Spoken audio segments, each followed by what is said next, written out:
What's up, everybody? Charlie Marlow here in my rental car in Long Beach, California, because it's so freaking windy outside you wouldn't be able to hear me. Whatever the title is going to be of this video is something like Democrats deserved the beatdown that they got at the hands of Donald Trump. And look, this is coming from a Democrat, okay? Somebody who always thought of themselves as a Democrat, had always voted for Democrats for all the elections, going back to when I started voting in 2000, Bush v. Gore. I did not vote for Kamala Harris yesterday. Didn't vote for Donald Trump either. I actually wrote in RFK Jr. in the state of Missouri, where I'm from. We voted yesterday, then flew out to California. It is what it is. But look, Democrats, you deserve this. And we can talk about the polling industry later, and I'll apologize to Rasmussen also. But look, this isn't that surprising. The only reason it's surprising to me is because of the polling being wrong, but I guess even that shouldn't be so surprising because the polling was wrong in 2016, the polling was wrong in 2020, they underestimated Trump both those years. The polling was wrong in 2022 the opposite way, underestimating Democrats. That's why there was no red wave in the midterms 2022, but there sure as hell was a red wave last night with Donald Trump winning the presidency, sweeping the blue wall states. It sure looks like he's going to win the popular vote. They're going to pick up a ton of Senate seats. Last I looked, the House, I don't know what's going on with that. I haven't been paying super close minutia attention because I was flying yesterday. But look, this was a red wave. This was a beatdown. Republicans beat Democrats up and down the ballot in freaking every state. Presidency, Senate.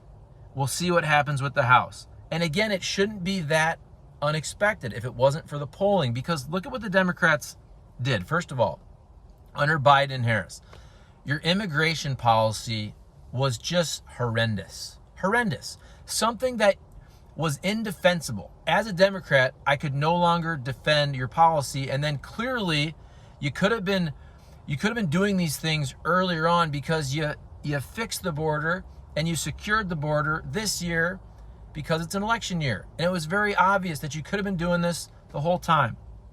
We can talk about some of the stuff with some of the transgender issues, the wokeism and all that, and how Democrats took that too far also. And this is coming from somebody who, look, if you're transgender, if you're gay, I have all the respect in the world for you. And you're a human being, you're a citizen, you deserve all the respect and the rights, but Democrats also took that stuff, some of the woke stuff, too far. How about the fact, too, that you had no primary, right? And some of this, I think, was bad luck and bad timing. I don't think Joe Biden was going to always run the second term. I think Democrats did so well in the 2022 midterms, they said, let's run them again. Then Joe Biden, from a mental acuity standpoint, his age just fell off a cliff the last year and a half, 2 years, whatever it is. And I feel like at that point, Democrats said, we can't switch him out. Then he was so bad at the debate, they had to switch him out. We can talk about that too. I don't think this was some grand scheme. I think Joe Biden fell off a cliff the last year and a half. But still, once that happened, you had no primary whatsoever. You didn't even have a mini primary where you could have had people like Josh Shapiro, Gavin Newsom. I'm not saying you have to like these people. Gretchen Whitmer. They could have had a process. Instead, Kamala Harris was just ordained, coronated, anointed. People don't like that. People want a primary. People want to actually vote for folks, okay? I actually think Kamala Harris, once she was named the nominee, I actually think she overperformed, because the expectations were super low. She was this invisible VP. Her approval ratings were super low. I actually think she ran a pretty good campaign, but she is not this dynamic politician. She just isn't. I don't think if they had a primary, Kamala Harris would have won. I think Josh Shapiro would have won. I think Josh Shapiro is going to win in 2028. And we can talk about that for the next 4 years. I will say this, though. I don't know if it would have mattered. I really don't. If it was Shapiro, if it was even Michelle Obama, tell me if you think I'm wrong. But when you look at the exit polling, that this was all about the economy for most people. Would it really have mattered if it was Michelle Obama, if it was Josh Shapiro? Maybe Josh Shapiro gets you Pennsylvania, maybe. Does he also get you Michigan, Wisconsin? Probably not. Does Michelle Obama get you those states, right? If this is all about the economy and the fact that it was the Biden-Harris administration that people are unhappy with in terms of inflation and all that. And by the way, I don't think it's fair at all to pin that all on the Biden administration, because the spending that happened for COVID happened and started under Trump in 2020, continued under Biden in 2021. The whole world experienced this inflation. We have recovered faster than almost any other advanced developed country, but still, I get it.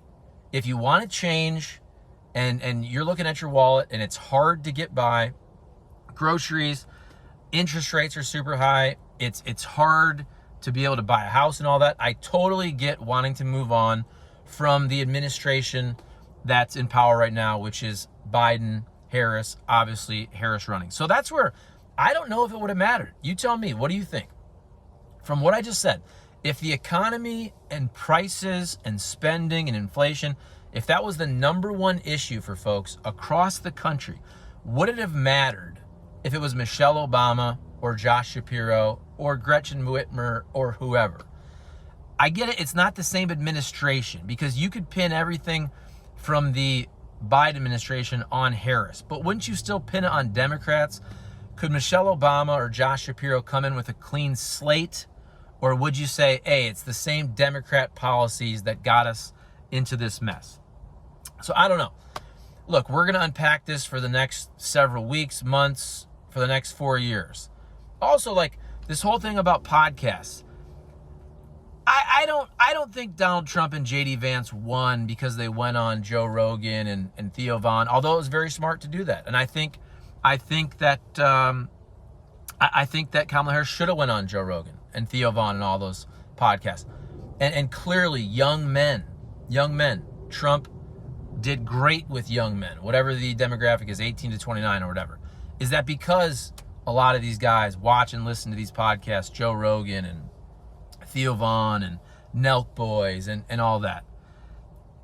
I don't think that's the reason. I think Kamala Harris should have went on all these podcasts, but when you look at the economy, James Carville always says, it's the economy, stupid.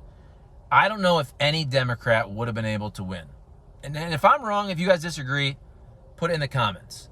But if people are voting on their pocketbook, and look at the stock market today, stock market through the roof. By the way, stock market has gone up the last 4 years also.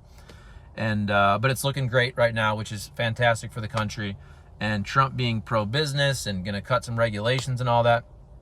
Look, I'm not this person with Trump. Trump, to me, he tried to overturn the election. To me, that was indefensible. But also, this idea that Trump is Hitler and all that, Democrats overplayed that, and the Tony Hinchcliffe joke. And look, if Trump is Hitler and he's so racist and all that, why did he do so well with black people, with Latinos that you've seen? Democrats overplayed their hand there. All right. I can go on forever. I didn't want to make this video too long, but Democrats, you screwed this up, right? No primary, terrible on immigration. I don't know that it would have mattered, though. I think people wanted change with inflation. And again, Democrats and Joe Biden, Kamala Harris, they're to blame for that. But let's be real, if you're a reasonable person, so is Trump. And really, I'm not blaming either of them, because it was COVID. It was COVID spending. The whole world went through it. It is what it is. But Democrats, I think this is the best thing that could have happened to you guys, because you've gone too far left on a lot of things. The border was terrible. Some of the woke stuff, I'm not all in on that. And we can have that debate. No primary. People want to be able to vote for the person and elect them in a democratic fashion. That didn't happen. People were pissed about that. And again, Democrats, when you lose me, first time I ever didn't vote for the Democrat for president. When you lose me, pretty reasonable person, you got a problem. All right. Thanks for watching. Comment, like, subscribe. Drop your comments. Do you agree? Do you disagree? And I'll apologize to everyone. Again, Rasmussen and all the commenters. You were right.